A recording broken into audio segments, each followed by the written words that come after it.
Thank you, Nifta, for telling my story.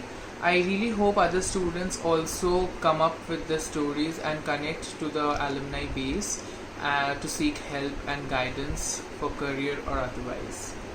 I'm Priyankur Sengupta. I'm from Kolkata and studying in NIFT Delhi final year, Knitwear Design Department. When this lockdown started, my graduation project got interrupted, and I'm a person who really can't sit idle. So I started reading about COVID-19 and its preventive measures, and I came across a very interesting article which read like Czech Republic flattened the curve by using face masks. So I started making DIY masks and thought, how can I reach out to people? Around that time, I met my friend Sprihan Yogi, and she was also studying on the preventive measures on COVID.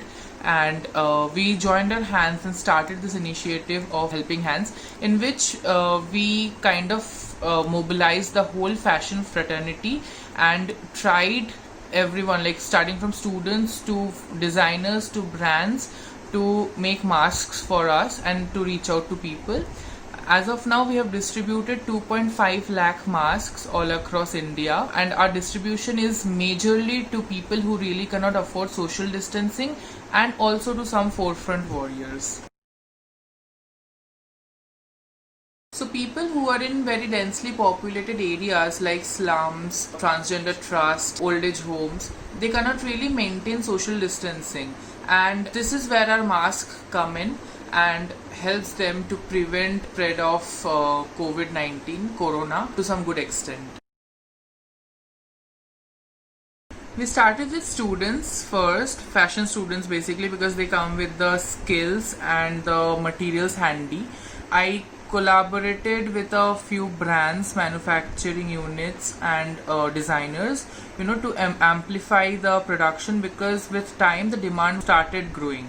And Mimansa, a manufacturing unit in Mumbai, and by Anita Dongre and Neerus came in collaboration with us and started helping us with the amplification of the production. Also for the distribution, we got in touch with a lot of protest bodies of different states and youth movements like Youth Feed India, who daily visited the slums to different places to feed people by sending dry ration or cooked food. Also, I collaborated with Pinklist India to reach out to transgender trusts all across. After the super cyclone of Amphan, we started sending masks and also a few relief kits to help people in the shelter homes.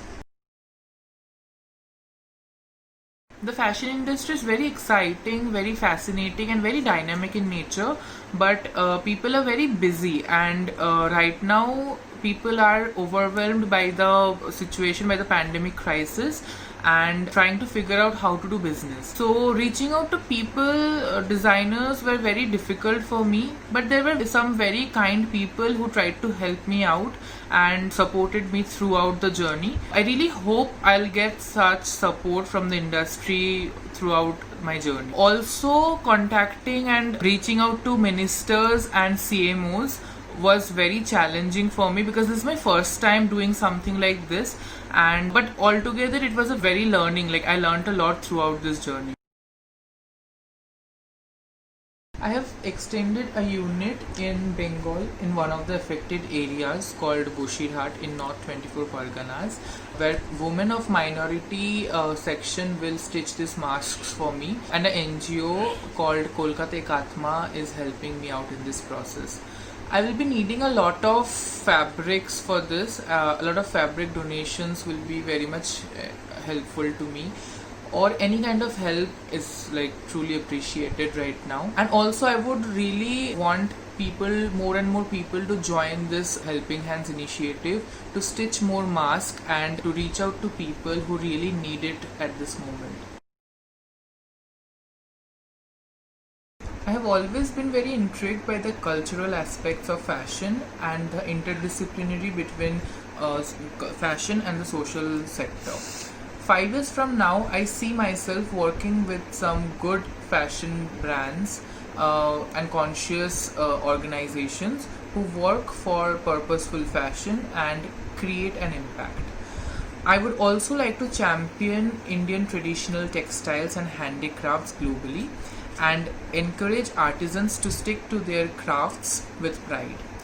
5 years from now, I see myself living a very stress free life, having paid my education loan.